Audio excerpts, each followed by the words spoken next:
ولا يؤدي حقه المجتهدون الذي لا يدركه بعض الهمم ولا ينعله غوص الفتن الذي ليس لصفته حد محدود ولا نعت موجود ولا وقت معدود ولا عجل ممدود فترى الخلائق بقدرته ونشر الرياح برحمته وابتدى بالصخور ميدان أرضه والصلاة والسلام على سيد الأنبياء والمرسلين خاتم النبيين سيدنا الممجد بشير المسدد نذير المؤيد المصطفى الأمجد المحمود الأحمد أبي القاسم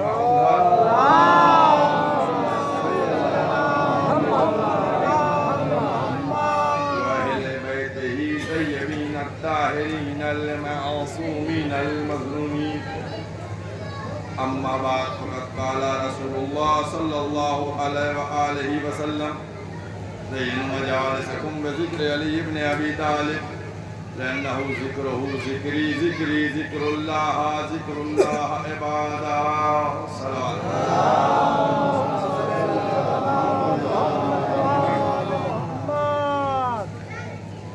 پیغمبر اسلام کے یہ الفاظ کہ جس میں پیغمبر اسلام ارشاد فرما رہے ہیں کہ تم اپنی مجالس کو زینت دو علی بن ابی طالب علیہ السلام کے ذکر سے. کیوں؟ پیغمبر فرماتے ہیں کہ علی کا ذکر میرا ذکر اور میرا ذکر خدا کا ذکر اور خدا کا ذکر عبادت. یہ مختصر سے الفاظ ہے، حدیث شریف ہے اور اس کا واضح ترجمہ ہے، لیکن اس میں آپ غور فرمائیے اور فکر کیجئے. دیکھیے ایسا ہے کہ پیغمبر نے کیا فرمایا کہ علی کا ذکر کرو. پہلے مولا کائنات کا ذکر ہوگا، اس کے بعد رسول اللہ کا ذکر ہوگا، پھر اللہ کا ذکر ہوگا، تب عبادت ہے. یعنی پہلے مولا ہے اور آخر میں اللہ. ٹھیک، اب کلمہ پڑھ لیجئے. کلمے میں پہلے کون ہے؟ لا الہ الا اللہ. پہلے کون ہے؟ اللہ. اس کے بعد محمد رسول اللہ، پھر پیغمبر اسلام. آخر میں کون ہے؟ علی. کلمے میں پہلے اللہ ہے، آخر میں علی ہے، اور ذکر میں پہلے علی ہے، آخر میں اللہ.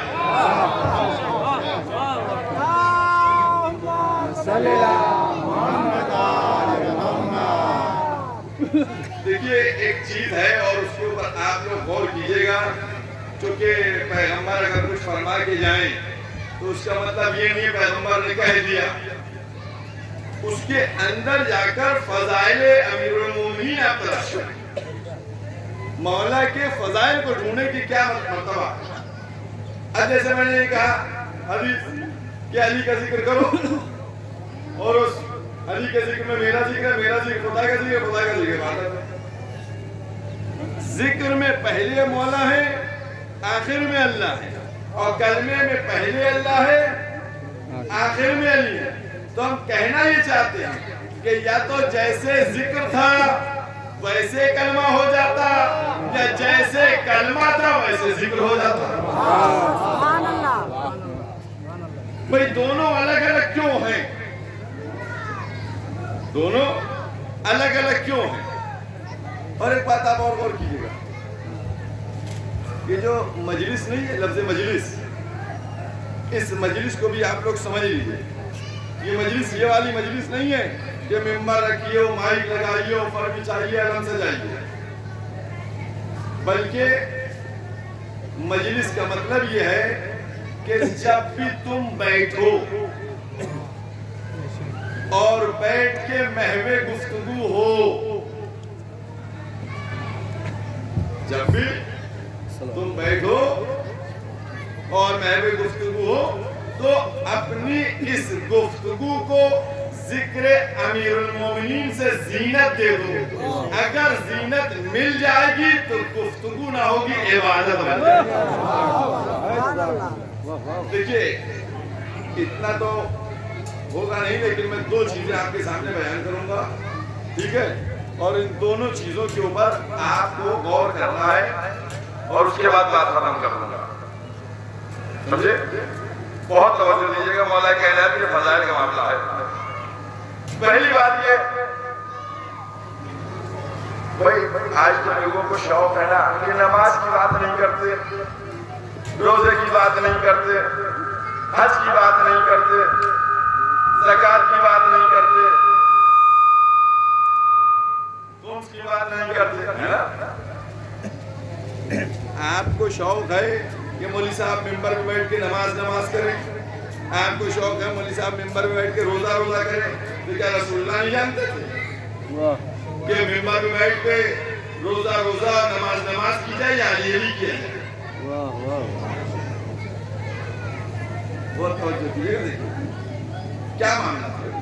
بھائی پیغمبر بھی جانتے تھے کہ لوگ نماز کتنی پڑھیں گے، اللہ بھی جانتا تھا. اللہ نے کہلوایا کہ علی کے ذکر سے مجلسوں کو زینت دی جائے، تو نماز کا ہو جاتا کہ تم لوگ اپنی مجلسوں کو زینت دو نماز کے ذکر سے. سب سے بڑی بات ہے. کہا نہیں کہا جاتا تم لوگ اپنی مجلسوں کو زینت دو روزے کے ذکر سے. کہا تم لوگ اپنی مجلسوں کو زینت دو حج کے ذکر سے. کہا کوئی بھی عبادت کا نام نہیں لیا. اب ایک بات ہے جو آپ کے سامنے میں بیان کروں گا. دیکھیے یہ سب ہوتا رہے گا. مائک میں کبھی آواز آئے گی، کبھی سیٹی بجے گی، کبھی ادھر کچھ ہوئے گا. تو اگر آپ لوگ بھی ادھر جائیے گا تو میں بھی ادھر ہی چلا جاؤں گا. سمجھ گئے؟ لہٰذا جیسے ہم ادھر رہیں ویسے آپ لوگ بھی ادھر رہیں. باقی ادھر کیا ہو رہا ہے ان کے حال پہ چھوڑ دیجیے. ایک صلوات پڑھیے محمد.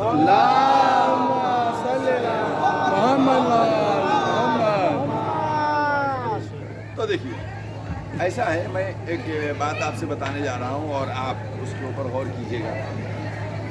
کبھی بھی کوئی چیز بنائی جاتی ہے یا لکھی جاتی ہے تو اس کی ایک سرخی ہوتی ہے. اردو میں کہیں سرخی، ٹھیک ہے؟ انگلش میں کہیں ہیڈ لائن. سمجھ گئے؟ اب میں ایک ایگزامپل آپ کو دے دوں. آپ کبھی پوسٹر بناتے لکھتے ہیں شب بیداری، کبھی پوسٹر کے اوپر ہیڈنگ ہوتی ہے شب بیداری کے علاوہ کیا مجلس چہلم، کبھی پوسٹر پہ ہوتی ہے مجلس برسی، کبھی پوسٹر پہ ہوتی ہے مجلس سیم. ہوتی ہے مجلس سیم لکھا ہے اوپر، تو آپ کیا سمجھے؟ کئی دن مرے ہوئے 3 دن. سمجھ گئے؟ جیسے ہی آپ نے سیم پڑھا آپ سمجھ گئے ابھی 3 دن مرے ہوئے سیم ہو رہا. آپ نے جیسے ہی پڑھا مجلس چہلم، سمجھ گئے کہ لگتا ہے 20-25 دن مرے ہوئے ہو گئے، چہلم ہو رہا ہے 40 دن ہو گئے. آپ نے لکھا ہے شب بیداری کی مجلس، تو اب کئی دن مرے ہوئے ہو گئے؟ اب شب بیداری ہے کیا؟ اب یہ مرے والی نہیں ہے، یہ شب بیداری ہے، یہ محرم والی ہے. سمجھ میں آ رہی؟ دیکھیے میں بہت آسان بات کر رہا ہوں تاکہ جو بچے بیٹھے ہیں نا ان کے دماغ کے اندر بھی بات چلی جائے. تو جو سرخی اوپر بنتی ہے، سرخی اسی اعتبار سے نیچے ساری چیزیں ہوتی ہیں کہ نیچے کیا ہے.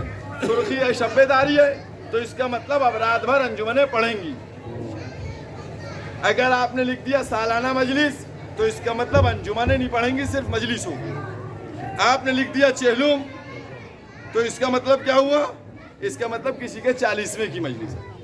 یہ سرخی کہتے ہیں. اور آسان کرتا ہوں، آپ جیسے دیکھتے ہیں مولوی صاحب جب آتے ہیں پڑھنے کے لیے تو پہلے فاتحہ کرتے ہیں، اس کے بعد خطبہ پڑھتے ہیں. خطبے کے بعد کیا کرتے ہیں؟ ایک آیت یا حدیث کا ٹکڑا پڑھ دیتے ہیں. کیوں پڑھتے ہیں؟ ڈاکٹر نے بولا ہے. کاہے کے لیے پڑھا جاتا ہے؟ آپ یہ سمجھ جاتے ہیں کہ مولوی صاحب نے جو آیت کا ٹکڑا پڑھا ہے یا آیت پڑھی ہے یا حدیث پڑھی ہے، یہ پوری گفتگو اسی آیت کے ذیل میں ہوگی، اسی حدیث کے ذیل میں ہوگی، ٹھیک ہے؟ ایک ایک بات دیکھیے، سمجھا رہا ہوں، تو آیت اسی لیے پڑھی جاتی ہے۔ اب مثلا میں ابھی یہاں ممبر پہ بیٹھا تھا، بہت توجہ کیجیے گا، دیکھیے، میں ابھی یہاں ممبر پہ بیٹھا تھا، اور ممبر پہ بیٹھنے کے بعد میں اگر یہ کہتا کتب علیکم الصیام، روزہ تمہارے اوپر لکھ دیا گیا، تو آپ کے ذہن میں کیا تھا؟ مولانا کیا پڑھیں گے؟ روزہ پڑھیں گے۔ اگر میں یہاں بیٹھتا کہ اقیم الصلاۃ، نماز کو قائم کرو، تو آپ کیا سمجھتے کہ مولانا نماز کی بات کریں گے؟ اسی لیے یہ سرخی بنتی ہے، یہ ہیڈ لائن ہوتی ہے، ٹھیک؟ اب بہت توجہ کیجیے گا، میں نے مثلا یہاں بیٹھا اور بیٹھنے کے بعد میں نے کہا کتب علیکم الصیام، روزہ تمہارے اوپر واجب کر دیا گیا، ٹھیک؟ اور اس کے بعد آپ سے بیٹھ کے کہتا آدھے گھنٹے تک کہ آپ لوگ نماز پڑھا کیجئے، نماز 17 رکعت واجب ہے، نماز اہم عبادت ہے، نماز جو ہے وہ 34 رکعت نوافل ہے، ان کو آپ پڑھا کیجئے اور ولیمت پڑھا کیجئے۔ آیت میں نے کیا پڑھی تھی؟ کتب علیکم الصیام، روزہ آپ پہ واجب کر دیا گیا، اور آدھے گھنٹہ بیٹھ کے میں پڑھتا نماز اہم ہے اور نماز ایسے پڑھیے اور نماز ویسے پڑھیے۔ جب میں اتر کے نیچے آؤں گا تو جو باشعور ہوگا کہے گا مولانا آپ نے مجلس غلط پڑھ دی۔ میں کہوں گا میں نے مجلس غلط کیا پڑھی؟ کوئی 17 رکعت نماز ہے؟ کہیں گے جی۔ میں نے کہا میں نے 17 ہی تو کہی۔ میں نے کہا 34 رکعت نوافل ہے؟ کہیں گے جی۔ میں نے کہا میں نے بھی تو 34 ہی کہی۔ کہنے بالکل صحیح۔ میں نے کہا صبح کی 2 رکعت، میں نے بھی 2 رکعت کہی۔ کہنے جی بالکل صحیح۔ میں نے کہا تو ابھی غلطی کیا ہے؟ تو مجھ کو جواب دیں گے کہ آپ نے سرخی بنائی تھی روزہ اور پڑھا نماز کو، لہذا جیسی سرخی ہو ویسے ہی پڑھا جائے تو بات اچھی ہوتی ہے، اگر سرخی کے خلاف پڑھا جائے تو بات غلط۔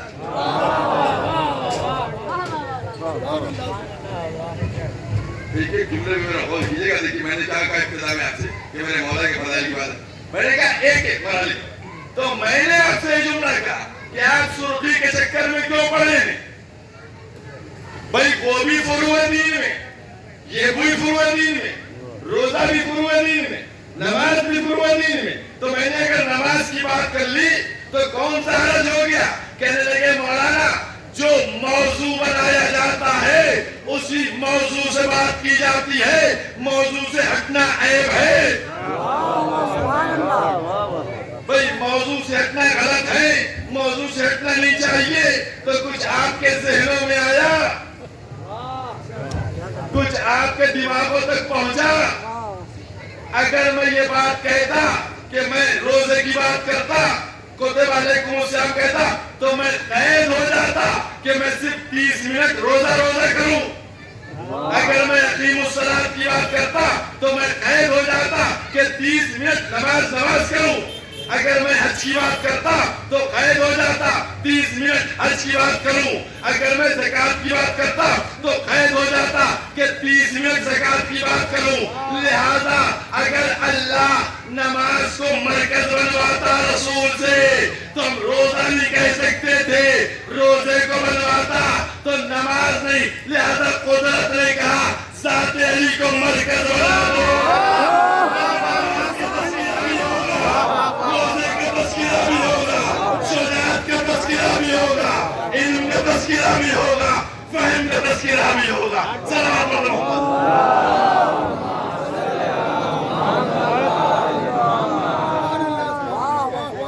اب میں نے کیا کہا اپنی مجلسوں کو زینت والی کے ذکر سے، اب میں 30 منٹ تک بیٹھ کر نماز کر سکتا ہوں، اور آخر میں ملا دوں کہ نماز ایسی پڑھا کرو جیسے میرے مولا پڑھتے تھے کہ دیر بھی نکل جائے نماز بھی ہو جائے۔ کہ 30 منٹ روزے کی میں بات کروں کہ روزے ایسے رکھا کرو کہ روزے پہ روزہ ہو، کبھی فقیر کو روٹی دی جائے، کبھی سائل کو روٹی دی جائے، مسکین کو روٹی دی جائے. اب کہیے میں زکات کی بات کروں کہ زکات ایسے دیا کرو کہ نماز ہوتی ہے انگوٹھی جاتی ہے. اب کہیے میں شجاعت کی بات کروں کہ شجاعت ایسی ہونا چاہیے کہ کرار بھی کہا جائے خیر فرار بھی کہا جائے. نعرہ حیدری، نعرہ حیدری، آواز بلند پنجتنی سلوار.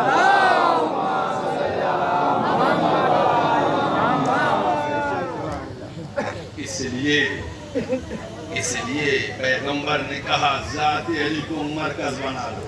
اب ہم لوگ بیٹھ کر یہاں بات کریں کہ بھیا آج کل کیا حساب چل رہا ہے، گیہوں کا ریٹ کیا حساب، کھجور کا ریٹ چل رہا ہے، کیسے بیلچا چلایا جاتا ہے، اور اسی بیچ میں ذکر امیر المومنین لے آیا جائے کہ مولا کیسے کھیتی کرتے تھے، مولا کیسے جاتے تھے بعد میں. اب یہ ہماری آپ کی کھیتی کسانی کی بات نہ ہوگی، عبادت ہو جائے. اور کیا ایک ایک لمحہ عبادت کا شرف حاصل کیا جا سکتا ہے ذکر امیر المومنین علی بن ابی طالب علیہ السلام.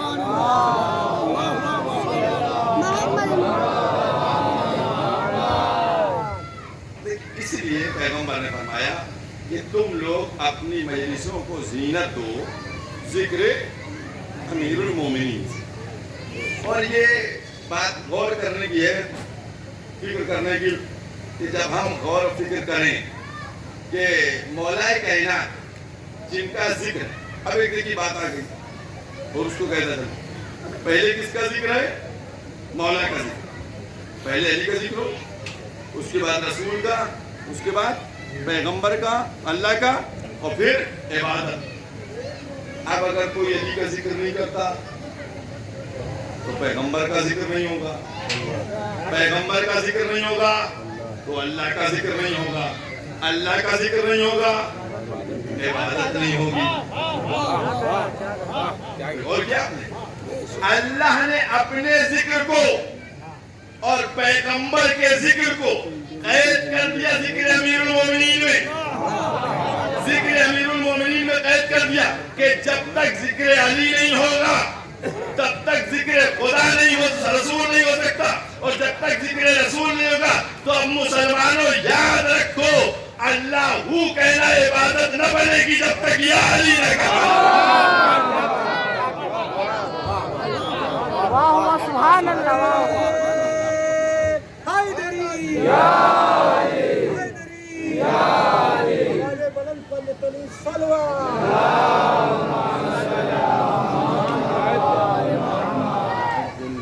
ایسا ہے، میں نے آپ سے ایک بات اور بھی کہی کہ کلمے میں مولا آخر میں اور اللہ پہلے، ذکر میں اللہ آخر میں اور مولا. اب انہی کو دوسرے کلمے سے واضح کیے دیتا ہوں. دیکھیے اس میں پرابلم کیا ہوئی، اللہ کا ساتھ ہے، اس نے بنایا، اس نے، ہم نے آپ نے مولا کائنات کو منصب دیا، ہم نے ووٹ دیا تھا، آپ نے ووٹ دیا تھا، کس نے بنایا مولا کو؟ مولا کو ولی کس نے بنایا؟ اللہ نے بنایا. جب اللہ نے بنایا تو جو منصب دے گا وہی حفاظت بھی کرے گا. ہم نے تو منصب دیا نہیں بھائی. اگر ہم چھانٹتے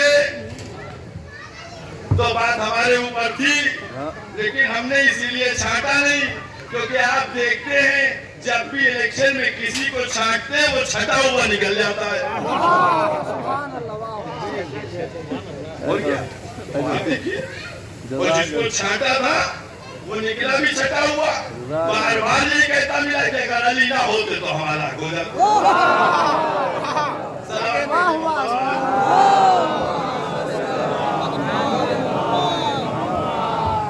دیکھیے اس میں ہوا یہ کہ اللہ جو ہے اس نے منصب دیا وہی.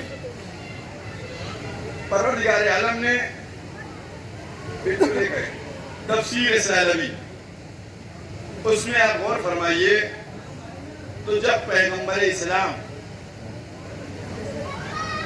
معراج پہ گئے، بہت توجہ کی، معراج پہ گئے اور معراج پہ جانے کے بعد چوتھے آسمان پہ پہنچے تو پروردگار عالم نے ارواح انبیاء کو مخاطب کیا، ایک کم 1,24,000 انبیاء کو، سب سے کہا کہ صفے باندھ کے کھڑے ہو جاؤ، ہمارا حبیب آ رہا۔ ایک کم 1,24,000 انبیاء صفے باندھے کھڑے ہوئے کہ اللہ کے رسول، اللہ کا حبیب آ رہا، اور کہا کہ تم سب سلام کرنا۔ چنانچہ جب پیغمبر اسلام پہنچے تو دونوں طرف انبیاء کھڑے ہوئے ہیں، بیچ سے پیغمبر گزر رہے ہیں، ہر طرف سے سلام مل رہا ہے، پیغمبر جواب دے رہے ہیں۔ جب پیغمبر اس مرحلے کو پار کر گئے، آخری مرحلے تک پہنچے، تو ایک دفعہ ندائے قدرت آئی کہ اے حبیب، اے میرے حبیب، ان لوگوں سے پوچھو کہ ان کو نبوت ہم نے دی کیوں ہے، ان کو نبوت دی کیوں ہے۔ تو پیغمبر مڑے، پیغمبر نے پوچھا بھئی تم کو نبوت کیسے ملی، تم کو کیوں نبوت ملی؟ تو سب نے ایک زبان کہا کہ 3 شرطوں پہ ہم کو نبوت ملی، ہم کو 3 شرطوں پہ نبوت ملی۔ جس سے پوچھا کہ 3 شرطوں پہ نبوت ملی، تو پیغمبر نے پوچھا تمہاری شرطیں کیا تھی؟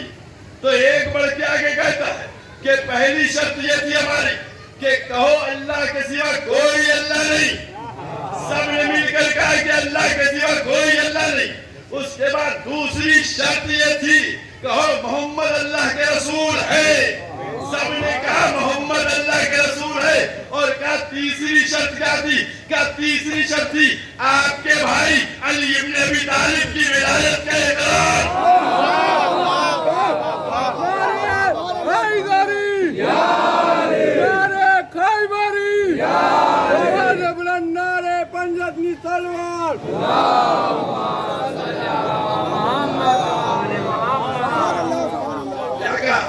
کہا تینوں شرطیں یہ تھی، کچھ سمجھ میں آیا آپ کے؟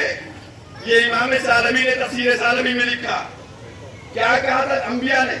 ایک کم 1,24,000 انبیاء کو نبوت کیوں ملی؟ بھئی کیوں ملی نبوت؟ جب انہوں نے ولایت مولا کا اقرار کر لیا تو میں کہوں گا مسلمانوں اب تو تمہارے ہوش میں آ جانا چاہیے، بغیر اقرار ولایت انبیاء کو نبوت تو ملتی نہیں، اسلام کا خاک ملے گا۔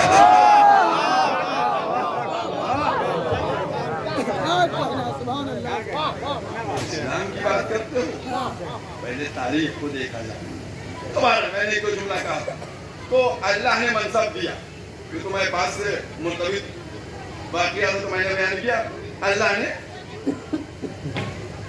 عہدہ دیا، منصب دیا، وہی حفاظت کری۔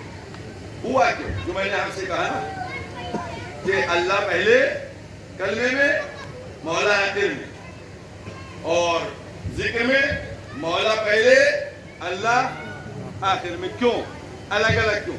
اس کا ریزن جو اوپر والے فلور میں ہے نا، اس کو یوز کرنے کے لیے دیا ہے، اب یوز کیجئے۔ دیکھیے ایسا ہوا کہ جب پیغمبر نے کہا کہ لا الہ الا اللہ، سب نے کہا لا الہ الا اللہ، کہا کہو محمد رسول اللہ، سب نے کہا محمد رسول اللہ، محمد اللہ۔ اب جیسے ہی کہا کہو علی ولی ہے، علی ولی اللہ، اب سب خاموش ہو گئے۔ کلمے میں پرابلم کیا ہوئی؟ یہی تو پرابلم ہوئی، پہلا کلمہ پڑھ لیا، دوسرا پڑھ لیا، ہے نا، اب تیسرا پڑھتے نہیں، کیا کریں ان کا بتائیے؟ گدی پکڑوا کے پڑھوا نہیں سکتے، کیونکہ اگر گدی پکڑ کے پڑھوانا ہوتا تو پہلے ہی ان کے ڈیڈی ابلیس کو پکڑ لیا جاتا، بھائی وہیں اسی کو لپیٹ لیا جاتا، چل سجدے میں، اور ایک دفعہ پکڑ کے گدی کہتے ہیں نہ کرو، چھوڑنا تھا، تم اپنی مرضی میں چھوڑو، بعد میں تو ہم نپٹ ہی لیں گے، ٹھیک ہے؟ تو کلمے میں کیا ہوا؟ کلمے میں 2 کلمہ پڑھ کر یہ لوگ رک گئے، تیسرا کلمہ پڑھتے ہیں۔ اب مسئلہ کیا ہو گیا؟ پیچیدہ ہو گیا. لفظوں کے اوپر میرے غور کیجیے گا, میں بہت طولانی مجلس نہیں پڑھوں گا, سمجھ گئے؟ مرحلہ یہ ہو گیا کہ لا الہ الا اللہ محمد رسول اللہ کہنے کے بعد یہ کافر ان کو کہہ نہیں سکتے, کافر کہہ نہیں سکتے, مومن ہو نہیں سکتے, مومن ہو نہیں سکتے. تو اب معاملہ کیا پھنس, اللہ میاں نے انتظام کیا کہ اب ہم کلمے کو ذکر میں الٹے دیتے ہیں. نہیں توجہ کیا آپ نے, بات میں نے پوری کہہ دی ہے. بھائی کلمے میں علی آخر میں تھے تو تم نے چھوڑ دیا علی کا کلمہ, تو اللہ نے عبادت میں ذکر میں علی کو پہلے کر دیا کہ اب عبادت شروع ہی نہیں ہوگی جب تک علی نے کہا.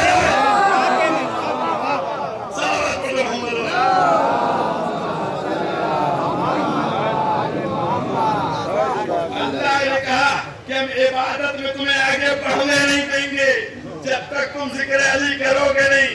پہلے ذکر علی کرو تو ذکر نبی ہوگا, جب ذکر نبی ہوگا تب ذکر خدا ہوگا, اور جب ذکر خدا ہوگا تو عبادت بنے گا. یہ انداز ہے. اللہ سمجھے گا, صحیح بات ہے. ایک دو باتیں اور کہہ کے بات ختم کی ہے. دیکھیے ایسا ہے, پوری تاریخ کو لیجیے گا, اور یہ جو نوجوان بچے سب بیٹھے ہیں نا, میں ان لوگوں کے حساب سے باتیں کرتا ہوں, ٹھیک ہے, کہ ہم ایسی بات آپ لوگوں سے کریں کہ جب آپ سے کسی کی پھنسے نا تو آپ ہی اس کو پھنسا لیجیے, ہم کو نہ بلائیے کہ مولوی صاحب بتا دیجیے, آپ ہی کافی ہوئیے. اب دیکھیے آپ کے سامنے ایک بات بتاؤں, پوری تاریخ میں جب آپ دیکھیے گا تو 2 نامچین حارث مارے گئے. 2 نامچین حارث مارے گئے. کب کب مارے گئے ہیں؟ ایک حارث مارا گیا ہے مرہب کا بڑا بھائی خیبر میں, اور ایک حارث مارا گیا ہے غدیر کے میدان میں. 2 حارث مارے گئے. وہاں مرہب کا بڑا بھائی مارا گیا تھا, اور یہاں غدیر کے میدان میں حارث بن نعمان فوری مارا گیا. اب کس نے مارا یہ بتائیے آپ. غدیر میں کس نے مارا حارث کو؟ کس نے مارا حارث کو غدیر میں؟ کنکری نے, ہے نا. خیبر میں کس نے مارا حارث کو؟ مولا علی نے. ٹھیک ہے, ایک کو مولا نے مارا, ایک کو اللہ نے مارا. ہم آپ سے ایک بات کہنا چاہتے ہیں, تو اناڑی آدمی ہے, ایک بات کہنا چاہتے ہیں کہ خیبر میں مولا تو تھے نہیں, مولا تو نہیں تھے نا خیبر میں, وہ تو صبح آئے تھے. تو اگر مولا نہیں تھے, اللہ میاں تھے وہاں نہیں تھے؟ خیبر میں مولا کو بلا کے اس سے اس کو مروا دیا گیا, اللہ میاں خود مار دیتے وہی. ہم نے بات غلط کہی, صحیح کہی؟ صحیح کہی نہیں کی. اب دوسری بات چلتے غدیر کے میدان میں. غدیر کے میدان میں مولا تھے نہیں تھے؟ تو جہاں مولا تھے تو وہاں مولا سے پٹوایا نہیں حارث کو. بھئی غدیر کے میدان میں مولا تھے تو وہاں حارث کو نہیں کہا کہ اس کو قتل کر دو علی سے, کوئی یا رسول, اے رسول علی سے کوئی اس کو قتل کر دے. بھئی یہاں حارث کو علی سے مروا دیا جاتا, اور وہاں علی نہیں تھے تو اللہ مار دیتا. تو جہاں تھے نہیں وہاں بلایا گیا, اور جہاں تھے وہاں اس کو پٹوایا نہیں گیا.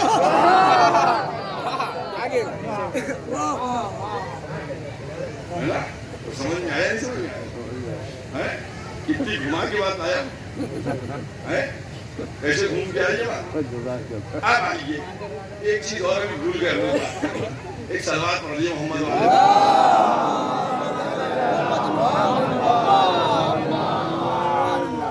ایسا ہے کہ جو غدیر میں حارث تھا وہ کس کا دشمن تھا؟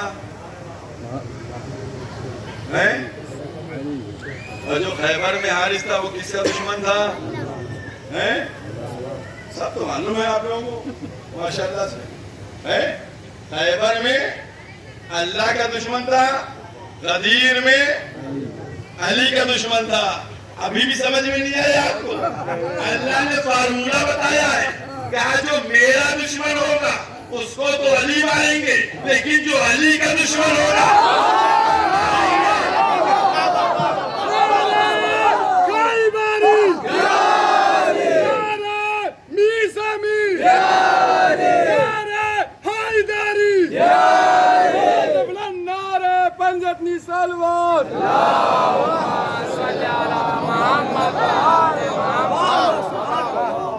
میں کہنے ایک بات چاہ رہا ہوں کہ اے پروردگارا, اب دوسرا جملہ, اے پروردگارا, ارے ابلیس تیرا دشمن تھا, تو نے اس کو تو چھوڑ دیا, وہ سب کو بہکا رہا ہے. ارے حارث تو تازہ حاجی تھا, اس کو بھی مہلت دے دی جاتی تو جب نہیں قدرت جواب دے.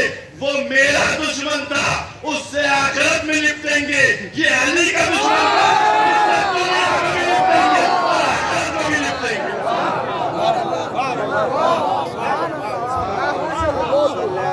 صلوات محمد.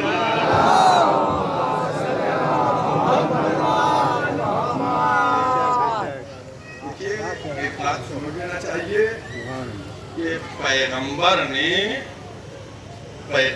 نے ولایت کو پہنچایا ہے, منوانے کی ذمہ داری نہیں تھی. سمجھ گئے؟ یہ نہیں کہا تھا ہر ایک کو منواؤ, کہا تھا پہنچاؤ. اب پہنچا دیا تھا, ہے نا. ایک صلوات پڑھیے محمد.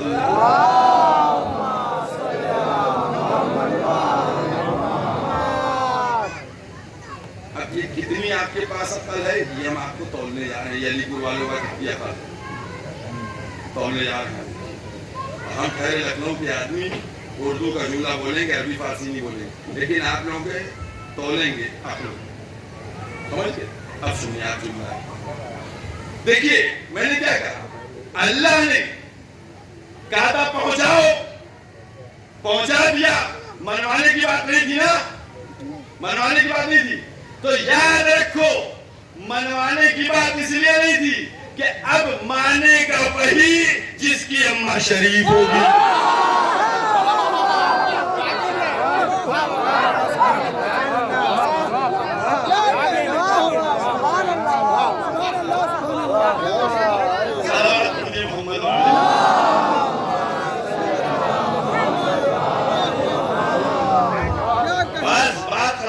جملہ مکمل کرو.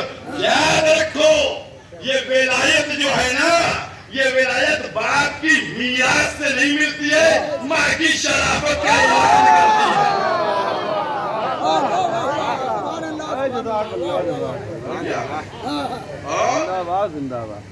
آج اگر کوئی مقصر آپ کے سامنے آئے, دشمن ولایت یا دشمن ازا ہے, تو یہ اس کی غلطی نہیں ہے, وہ اپنی اماں کی غلطی کو بیان کرواتا ہے.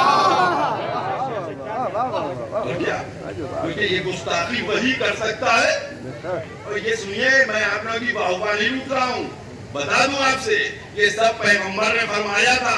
یاد ہے نہیں یاد ہے وہ موقع کہ جب ایک اژدہا مولا کائنات نے مارا تھا, کیا تھا ہم پتہ لگاتے ہیں کہ یہ صحیح ہے یا غلط. رسول نے کیا کہا تھا, جو گہوارے میں بچہ ہے اب دیکھنا, جو بچے کو چاہے گا وہ صحیح ہوگا, جو نہ چاہے گا وہ غلط ہوگا. نعرہ حیدری, نعرہ میثاقی, جبران نعرہ سلوات.